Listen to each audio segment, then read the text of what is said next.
Kalau gini mas, BI checking rusak karena dipinjam temen. Ini bener bukan alasan dipinjam temen. Oke. Nah saudara, akhirnya dia lunasin nih, ya kan? Tapi udah mendekati 90, tapi belum 90. Ada toleran nggak mas? Kita lihat di situ kan.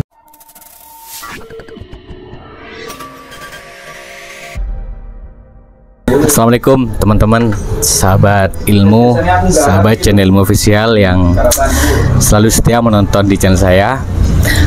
Bersyukur alhamdulillah hari ini saya ditemani Mas Kholis. Mas Kholis ini perbankan ya, konvensional, tapi ya sama, saya juga dulu mantan perbankan juga mas. Nah cuman sekarang udah beda haluan mas, gitu mas ya. Siap. Nah hari ini kita akan belajar langsung dengan beliau tentang bagaimana mengatur keuangan dan juga hal-hal yang hubungannya dengan jeratan pinjol, BI checking, atau kemudian juga jasa yang klaim dirinya sebagai joki yang bisa ngapus BI checking, itu akan kita bahas semua. Jadi supaya teman-teman nggak khawatir lagi dan bisa mengatur keuangan dengan baik, ini langsung dari pakarnya yang udah pegiat lah di bidang perbankan. Mas Kholis, apa kabar mas? Alhamdulillah baik mas. Ape ya kabarnya ya? Apik tok. Alhamdulillah. Baik, Mas Kholis, terakhir kita ketemu waktu dulu saya jadi konsultan di perumahan. Jenengan pas juga nawarin KPR waktu itu ya? Iya waktu itu, iya keliling sambil nyari kerja sama gitu. Iya betul. Nah sekarang udah naik jabatan nih katanya nih. Tapi nggak perlu kita sebut nama banknya lah. Intinya bank besar lah teman-teman. Nah Mas Kholis, boleh ngasih pandangan nggak tentang BI checking mas, Slick OJK? Oke. Slick OJK ini filter pertama ya ketika kita ngajuin KPR ataupun pinjaman lah. Filter utamanya ya di Slick ini. Oh jadi sebelum ke lapangan ini aja dulu mas? Yang penting Slicknya dulu, ini filter utama di situ. Soalnya di situ menentukan mana yang lancar, mana yang macet. Oh, kelihatan. Nah, kategori lancar gimana? Kategori macet gimana mas? Lancar itu yang jelas bayarnya nggak lewat-lewat ya, nggak lewat hari. Iya. Itu lancar. Lancar. Kategorinya. Terus ada istilahnya dalam pengawasan khusus itu sampai 90 hari. Maksudnya telatnya 3 bulan? Telat 3 bulan itu. Terus itu otomatis udah masuk call berapa tuh mas? Kalau udah 3 bulan tuh? Di situ masuknya call 2. Oh call 2? Call 2. Terus kalau udah lewat 90 hari baru itu call 3. Call 3 itu udah macet istilahnya. Call itu sampai berapa mas? Sampai 5. Sampai 5. Coba kita bahasnya sampai call 3 itu aja udah macet. Jadi Mas Kholis kalau udah ketemuan berkas kemudian dia call 3 otomatis nggak lanjut? Udah nggak lanjut. Meskipun kaya raya misalnya mas? Tetap di situ kan kita jadi patokan di situ. Atau ada nggak mas? Ini isu aja, nepotisme dalam bank. Maksudnya karena dia temannya bekerja di bank sebagai sebagai AO lah, sebagai ini, terus punya teman dekat, bisa nggak diajuin gitu? Tetap nggak bisa. Oh memang sistemnya udah kuat itu ya? Itu udah apa ya, kalau orang bank kita kan membangun kepercayaan nih. Dengan hal-hal seperti itu ya kita hindari. Bahkan katanya di bank tuh suami istri nggak boleh satu ini ya? Itu ketentuan lama ya. Kalau sekarang kan boleh satu maksudnya satu naungan nih, satu perusahaan.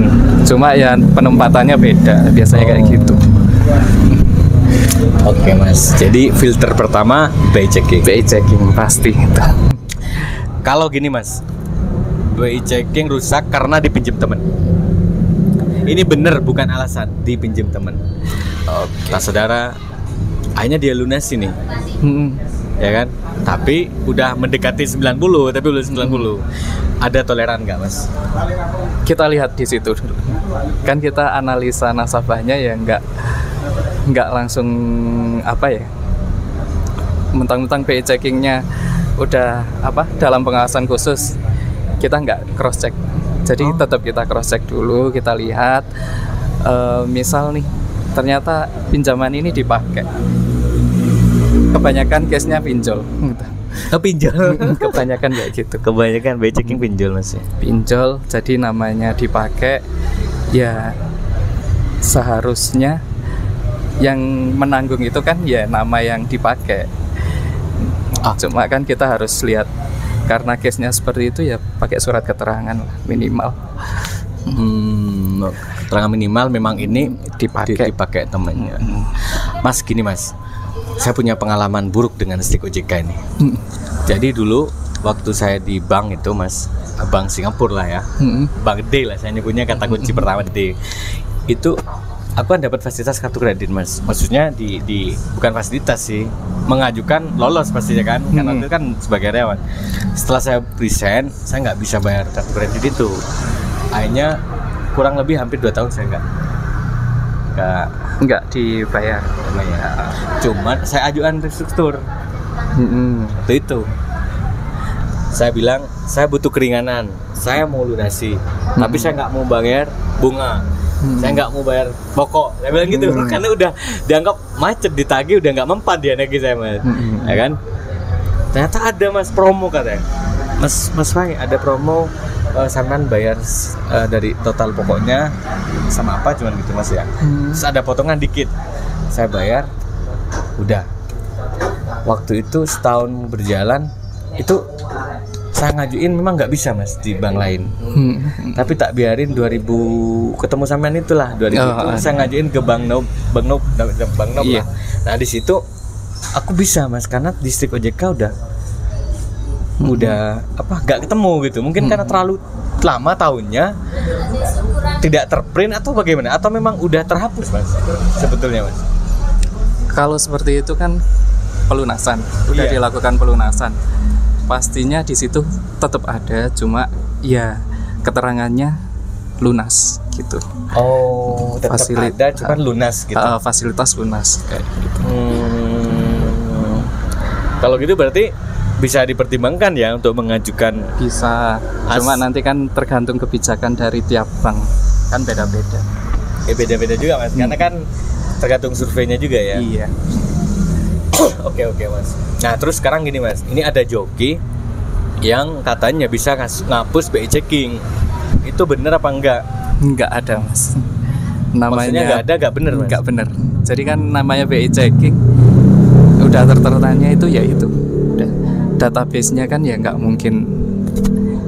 Amit-amit, meskipun pemerintah kayaknya nggak bisa Mas yang ngapus BI. Karena itu udah kan itu laporan yang udah saklek dari tiap-tiap bank yang masuk ke situ. Tapi kenapa kok masih ada yang percaya Mas ya? Lah itu anehnya. Aneh malah Mas ya. Udah pasti penipuan sih. Udah kayak pasti gitu. penipuan ya. Nggak mungkin lah BI checking itu dihapus kalau nggak dilunasi. Ngapus pun nggak bisa kan ya. Jadi ya solusinya dilunasi. Dilunasi solusinya gitu, maksudnya gitu. Baik. Nah gini Mas, kalau saya katakanlah toko oren. Toko oren ini punya SP pay letter lah. Namanya toko oren nih. Contoh aja Mas. Kita hanya ngambil buat beli pulsa. Gitu kan. Beli pulsa, bayar listrik, tapi pakai yang letter itu. Itu kok pas di print di BI checking kok bisa banyak Mas ya?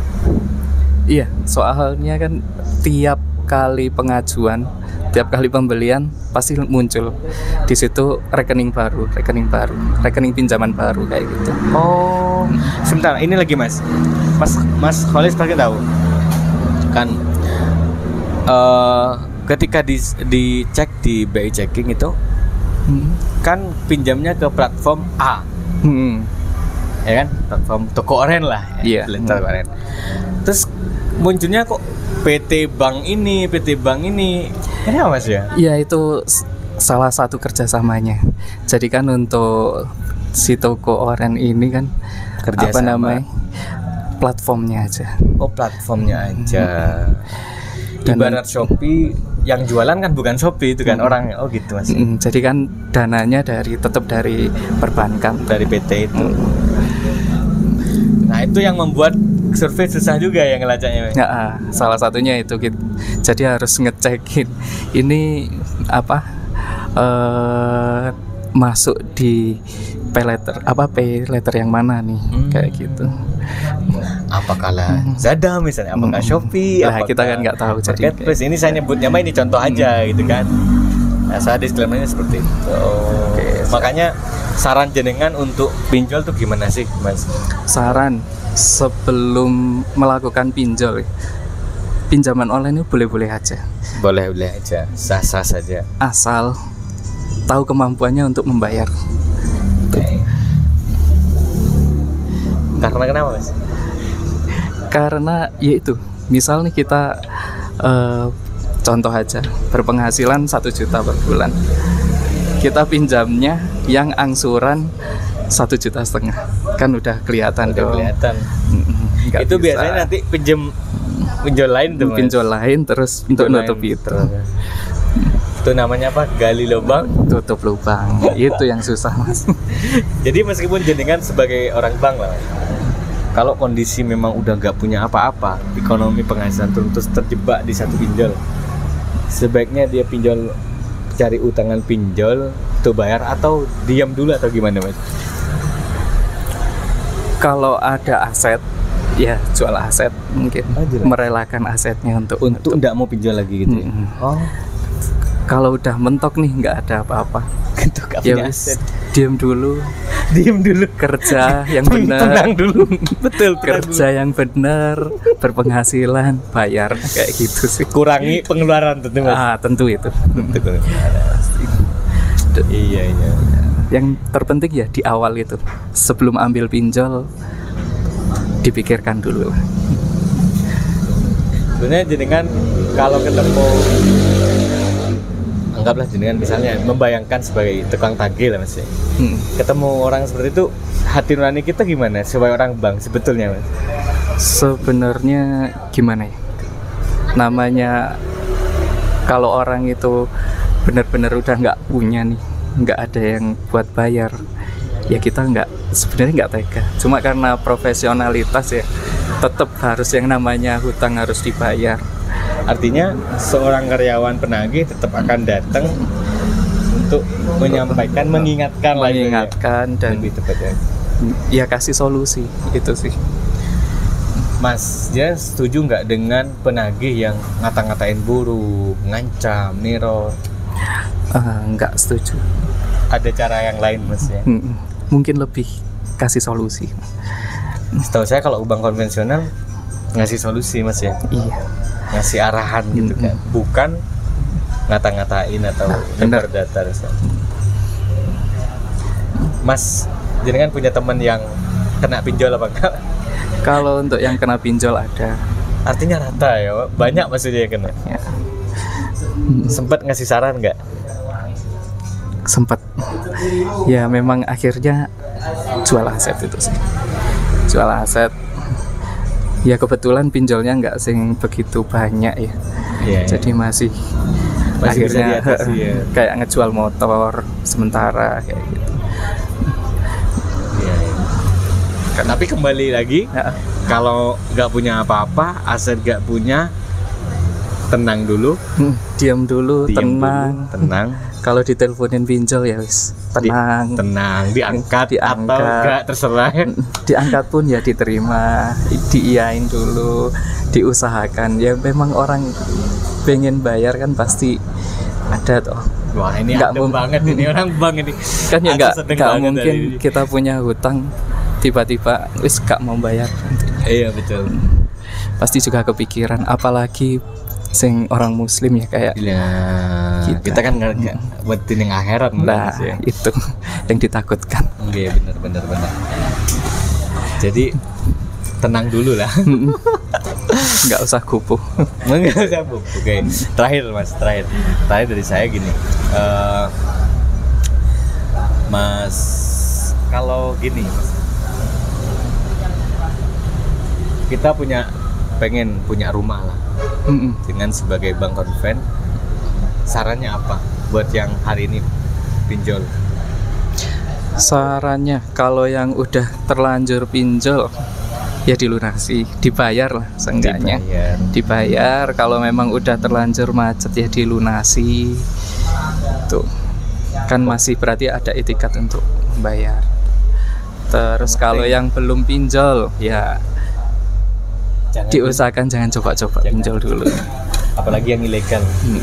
Apalagi yang ilegal janganlah. Oh iya, ini Mas, banyak yang tanya begini di YouTube soal kondar. Kalau di bank konven, kondar ditelepon saat kapan dan bagaimana, dan apakah boleh nagih ke kondar? Kontak darurat itu ditelepon kalau di konven ya. Itu ketika si nasabah itu tidak kooperatif lagi. Di telepon nggak bisa, di SMS nggak bisa, di WA nggak bisa, ngilang, ditemuin pun nggak ada. Bahkan dikunci, orangnya ada di dalam. Diem aja lah itulah. Itu saran saya juga. terus gue. Ya minimal kalau ditagih ya ditemuin lah etikat baiknya. Ditemui. Toh nggak mungkin lah bentak-bentak juga ya kan. Iya, nggak mungkin error juga kan kalau konven kan. Gitulah. Oke Mas. Pernah ikut nagih nggak Mas? Nagih pasti. Kayak saya ini nagih juga. Meskipun juga sales lah ya. Selain sales nagih juga. Nagih ngingetin lah. Ngingetin.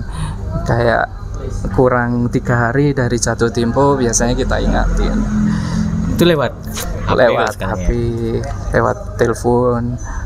Pak, 3 hari lagi udah masuk jatuh tempo kayak gitu. Lebih ke ngingetin. Emang. Yeah. Oke, siap. Jadi teman-teman, daging semua saya kira ini ya. Ini informasi yang aku bisa memastikannya informasi akurat. Kenapa? Karena langsung dari pegiatnya seperti itu. Jadi saya berterima kasih banget ya Mas Kholis, juga mewakili teman-teman sahabat ilmu juga. Semoga mereka hari ini yang memang udah gagal bayar, kalau punya uang diusahakan bayar ya. Kalau nggak punya uang tenangin aja, kerja yang semangat, angsur syukur-syukur. Itu saran dari beliau deh ya, saran dari langsung dari orang bank langsung. Oke, terima kasih Mas Kholis. Semoga sampean sehat selalu. Amin. Keluarganya kaya raya Mas. Adem ayem. Okay. Tetap semangat teman-teman, kerjakan doamu dan doakan kerjamu. Assalamualaikum warahmatullahi wabarakatuh. Waalaikumsalam warahmatullahi wabarakatuh.